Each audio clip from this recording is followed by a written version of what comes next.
I'm very pleased to be joined by the Comptroller of the City of New York, also the Democratic nominee for mayor, William C. Thompson, Jr. Welcome to CityWide. Thank you, Ken. Thank you. It's a year after the collapse of Lehman Brothers. Where is New York City in the Great Recession? Well, it's still in trouble. I mean, I think that you've looked over the last 12 months.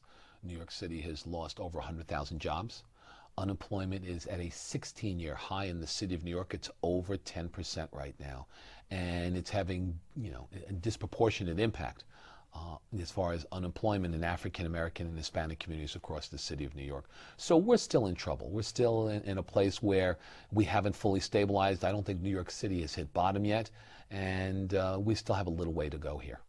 My sense of recessions that I can recall, going back to from the 70s forward, was that they came to New York a little bit later than the rest of the country, and they lasted a little bit longer. Do you think that's the case here as well?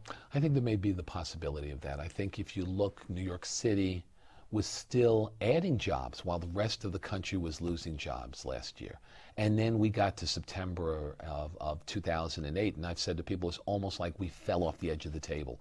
The rest of the country caught up with New York City, and we joined them in a recession.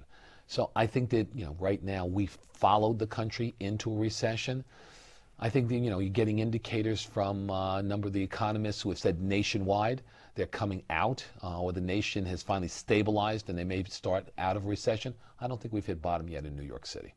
Is the recession in New York hitting the top more than the bottom, or the bottom more than the top? In other words, what's captured the headlines has been the Bear Stearns bankers who are out of work, or the law firms that are laying off associates.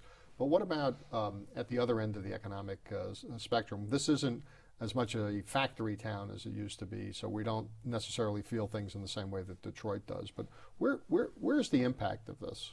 It's almost across the board. I mean, you've seen, you witnessed Wall Street being impacted, and those have been the stories.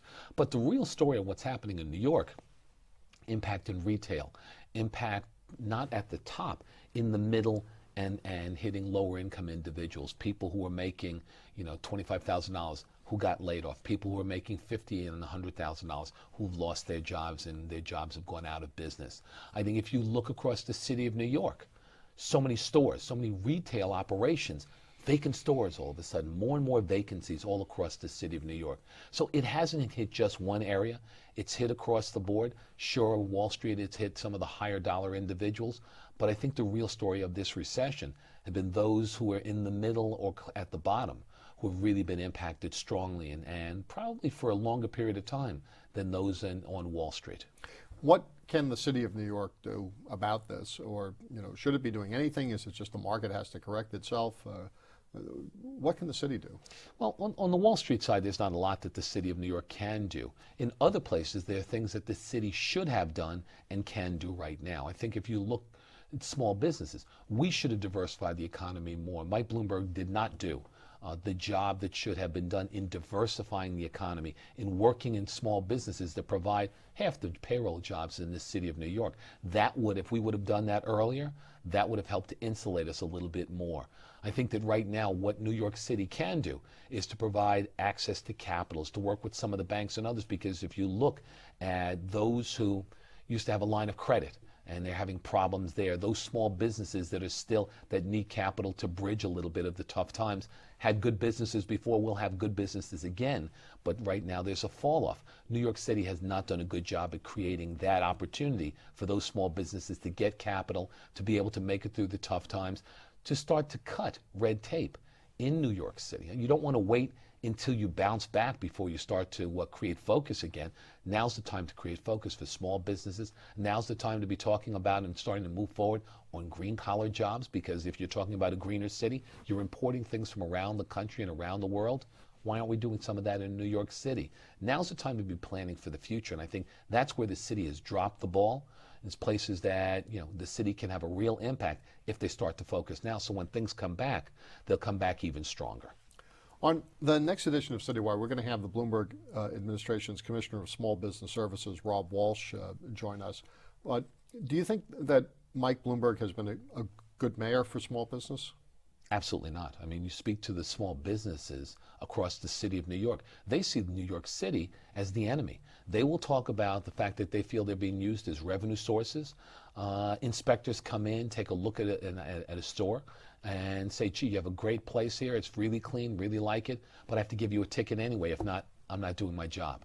The sanitation inspector is a person who watches a couple pieces of paper roll down the street and then hands a ticket to the businesses.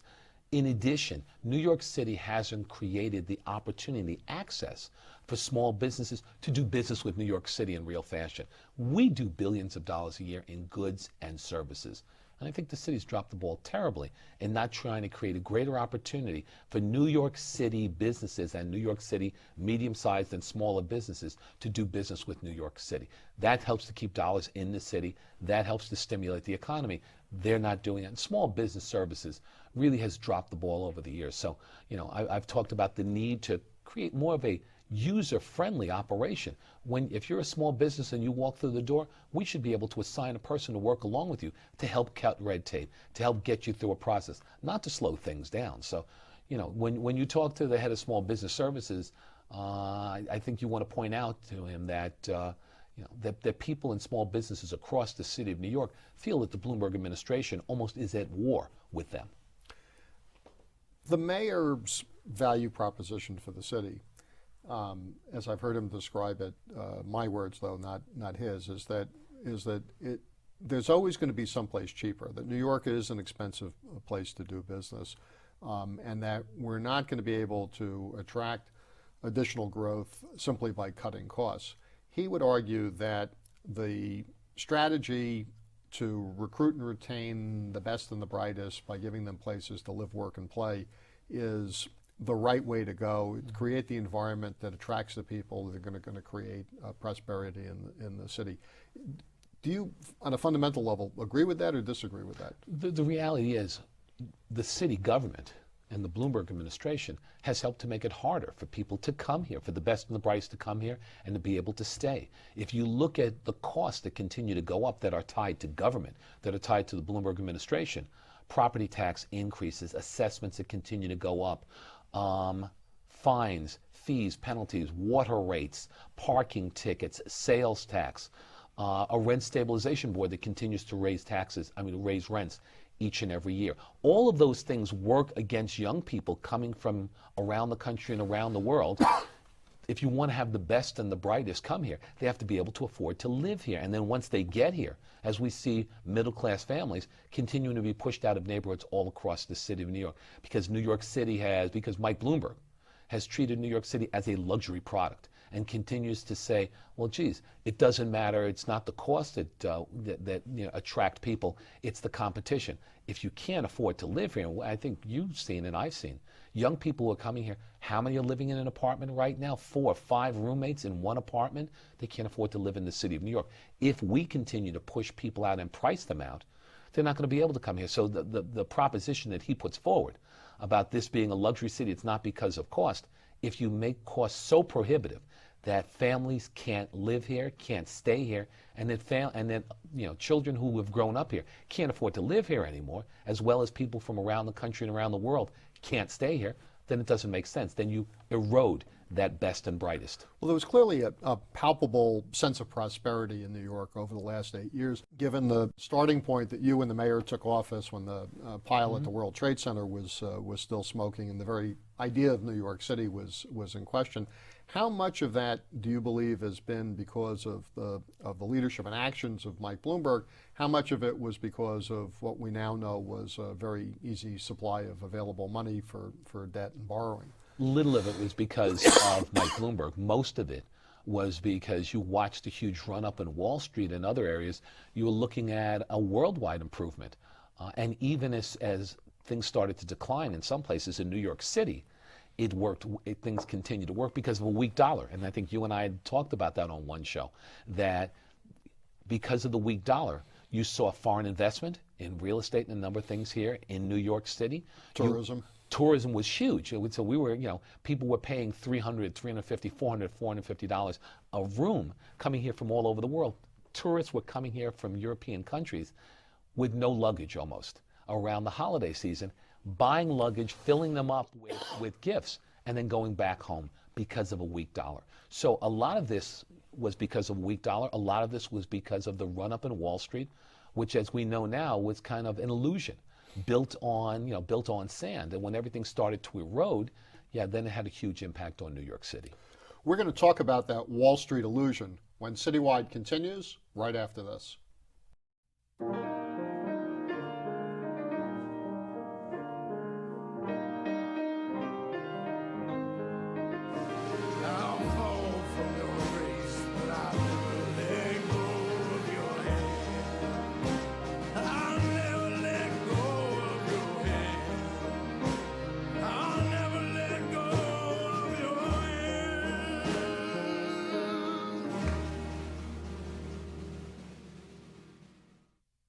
Welcome back to CityWide. We're speaking with New York City Comptroller Bill Thompson. Top half of the show, you mentioned the illusion of Wall Street, that the prosperity was fueled by easy money as opposed to smart investing. To what extent do you think that affected the growth in the pension funds, of which you're the city's chief investment officer? Well, I think some of that, it was helped and aided, at least as far as our growth, was aided by that illusion.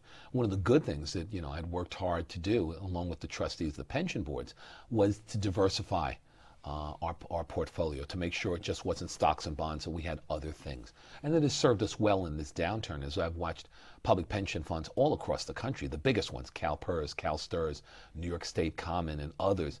They've lost a lot more money than the city of New York has. We've done a much better job. I just got a flyer in the mail from the mayor over the week, or his campaign over the weekend, that says New York was doing much worse than those California systems, or North Carolina. I forget who else they compared us to. The unfortunate thing about this campaign is, at this point, the mayor has resorted to misinformation, deception, and lies in this. New York City has done much better during this economic downturn than other public pension funds. We have outperformed them, we've done much better, and proud of that, and it really has benefited and helped the city of New York. We've bounced back, as I said. If you look, CalPERS lost 25% of their value. 25, CalSTRS 26%. Over a similar period of time, we were much better shape than they were. So I'm proud of the work that we have done, and know those unfortunate that the mayor has decided in this campaign to go negative and to really distort and lie about my record. Did your advisors see the recession coming? I don't know that anybody saw the recession that we're looking at right now. I think everybody saw a slowdown, and you were able to try and brace a little bit against that slowdown. But I don't think anybody could have seen the depth of this recession and how fast things happened. I think, if you had to do all over again, there are those who would have propped Lehman up and not let Lehman Brothers collapse, who didn't see, some of the real problems that we were going to go through. So I don't know that anybody could have seen the depth and the extent to which we're in a recession right now, and how I think everybody was concerned that we're coming close to a depression at one point. Your office had been involved early on with trying to mitigate the effects of subprime mortgages that affected people around the city.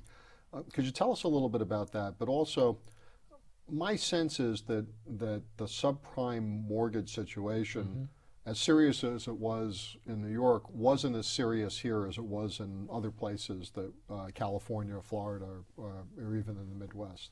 It perhaps had a greater impact in other places, but it impacted New York City also. When you look at just a couple of years ago, we probably have 15,000 foreclosures in the city of New York.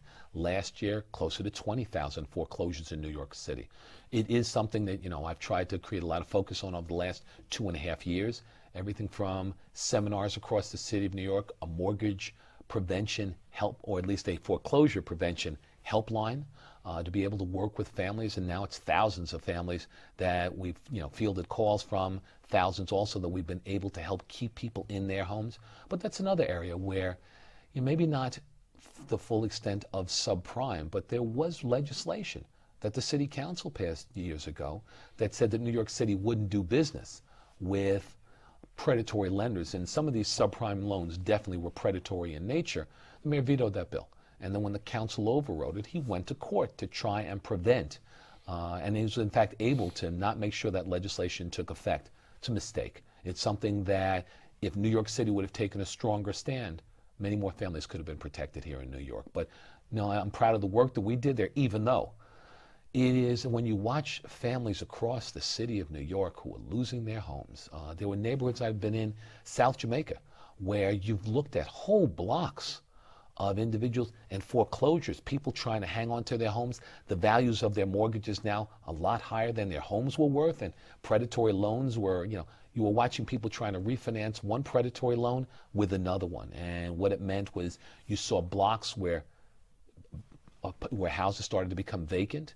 Squatters moved in, things like prostitution start to go up in the neighborhood, starts to destroy a whole neighborhood. That's what's happening in New York City in some neighborhoods because of the subprime crisis, but because of the rise of foreclosures. All of this is going to have an impact on the city's ability to deliver services because the costs of government keep going up, pension costs keep going up, salaries keep going up. But so much of the city's revenue is either tied to success in the financial services industry or it's tied to property values, which are under attack in so many different ways. So where do you see the city's budget at this point, and what kind of hard choices does the city need to make? Well, I think obviously the city's budget continues to be under stress and strain. And there are only a few places that you can go right now. You've seen the mayor increase taxes on middle-class New Yorkers and working New Yorkers. And right now, people are moving out of New York City because of those increases. You can't do that. And I think that, there are only a few places that you can look. Wealthier New Yorkers right now, short-term increases in taxes there. If you let that sunset after, say, 3 years or 4 years, that's one area. Those making $500,000 a year or $1 million a year, that's one area. But also, it's time for the leadership, and really in this case, the mayor of New York City, start to be creative, head to Washington and start to work with our congressional delegation, because some of the things that drive dollars to different municipalities, funding formulas and others. It's an opportunity for New York to start to be creative and focus in that area. We have a federal government that is sympathetic and a president that's sympathetic right now to cities. You're looking at cities and states, as you know, all across the country, like California and others, that are in much worse shape than we are. It's time to come together with those states and cities and start to ask for assistance, not just in the stimulus package that we saw, but in other targeted areas, mass transit, health, and other areas. Those are areas that we can start to work with the federal government to get additional assistance right now in the short term. We need to do that. That's not happening right now. Is Mike Bloomberg a good manager? Well, the unfortunate thing is when you look at a homeless population that continues to rise in spite of the mayor saying he's going to cut homelessness by 2/3, as you look at unemployment in the city of New York that it's at a 16-year high, as you look at so many problems that just impact middle class and working New Yorkers all across the city of New York, and the stress that they're under, that the people and the families all across the city is in or under, I'd have to say no, he is not a good manager. This city there's so much more that needs to be done, and Mike Bloomberg's not doing it. One of the things I think that a lot of New Yorkers, at least my age, are concerned about is that in the recession, that the city not slip backwards. That in the period after the stock market crash in 1987, there was a real decline in city services, coincident with the crack epidemic. Now there's stories about heroin making a resurgence, methamphetamine. What can we tell New Yorkers about the risk of social disorder coming back to the city? Well, we can't afford to take steps back. I think you and I both remember New York in the 1980s, New York in the mid-1970s, and a lot of people may not remember that, when this city became, after you cut budgets to such an extent, this became almost an unlivable city. And again, we saw it in the 1980s, fueled by the crack epidemic and so many other things. We can't afford to go back. I think that over the last 12 years, 15 years, we've seen the benefit of a more livable city, of a city that is safer, of a city where families aren't scared to live in the neighborhoods that they're in right now. We can't afford to do that. I think we've seen a police department where the numbers continue to decline as far as the number of officers needs to stop.